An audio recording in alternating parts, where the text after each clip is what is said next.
If you like what we do here over at Aircrew Interview and would like to support us and help us grow, you can head over to our Patreon channel at patreon.com/aircrewinterview, where you can donate monthly. We have different tiers ranging from $1 per month right up to $25, with each tier offering different rewards. All the monthly donations greatly help us to continue creating these video and audio interviews, so please take a look and I thank you in advance. Enjoy.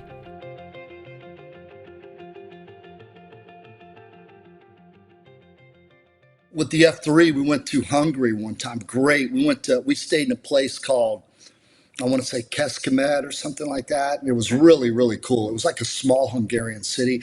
And once again, as an American, this was great. Like I told you before, I was living a full up Monty Python circus life, all these people talking funny around me, going to these cool places, flying airplanes.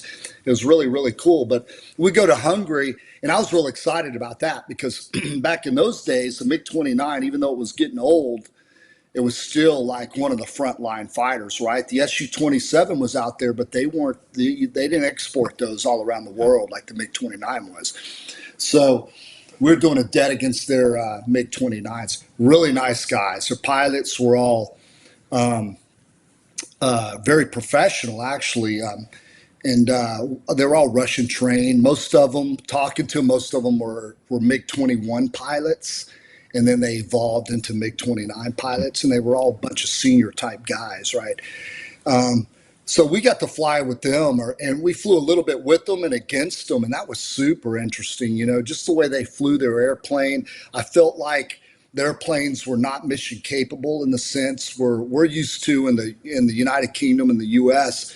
Our planes aren't always up and running, but in general, the very high level of maintenance, and it's not just the maintenance, it's the part structure, the logistics to have things.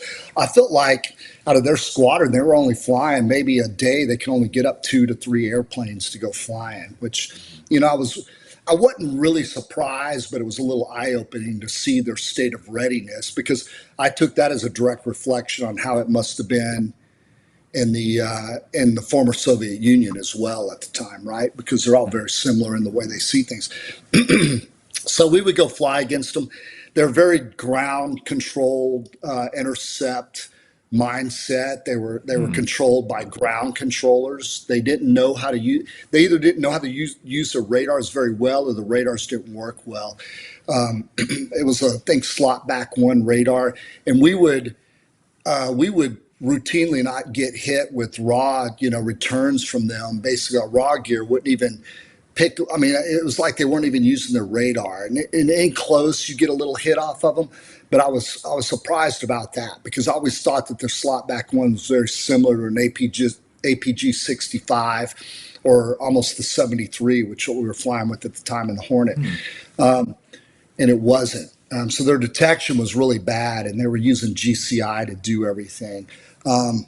Also, their maneuverability, once we would fight them, they were very like 2-dimensional, not 3-dimensional. They come to emerge. We would do some VID stuff where we come to the merge. Then we were expected to do a 2v2 or a 1v1 BFM, and they were very like basically just hard turn on the plane. They didn't really get out of plane or put their nose up or get the plane flying real slow, not fighting it to its full capability.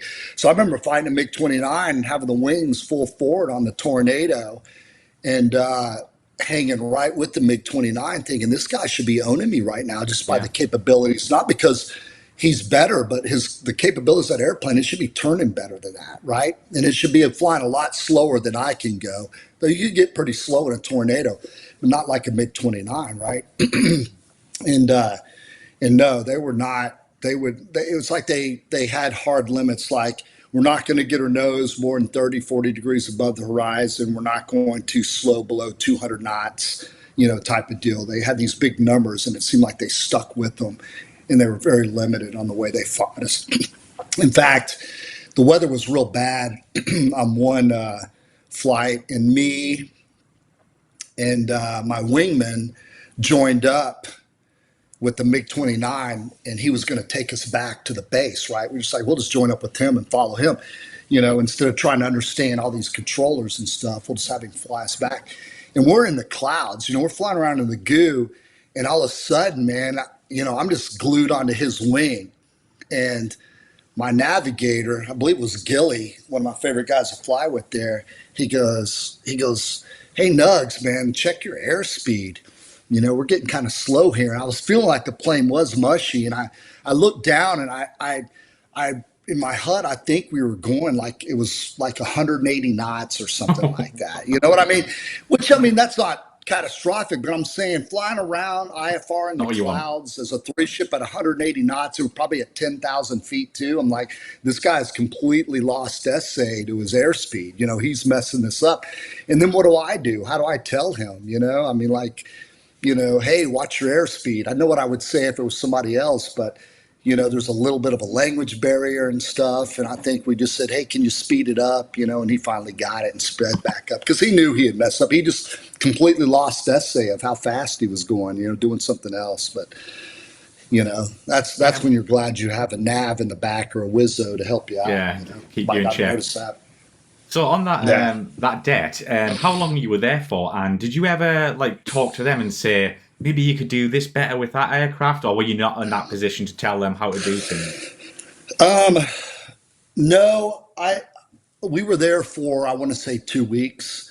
Um, And as far as that goes, there was one guy, he was a colonel and he was a really nice guy um, that I kind of befriended over there. And he took me and some of the other pilots out to a pub in town, kind of showed us around. And he would ask me questions like that. It's funny you say that. He would ask me, what do you think so far and what? And I'm, as you know, I'm a respectful guy. I'm not going to wear him out. If he were under my charge or I'm fighting a war with him or something. Yeah, I'm gonna make sure that he Oh, understands what he needs to do or how to do it. But in a situation like that, you're kind of being a diplomat too, right? You don't want to embarrass the guy or make him feel like you think poorly of him. So if he asked me a question, I would give him a direct answer, but I wouldn't bring but anything up.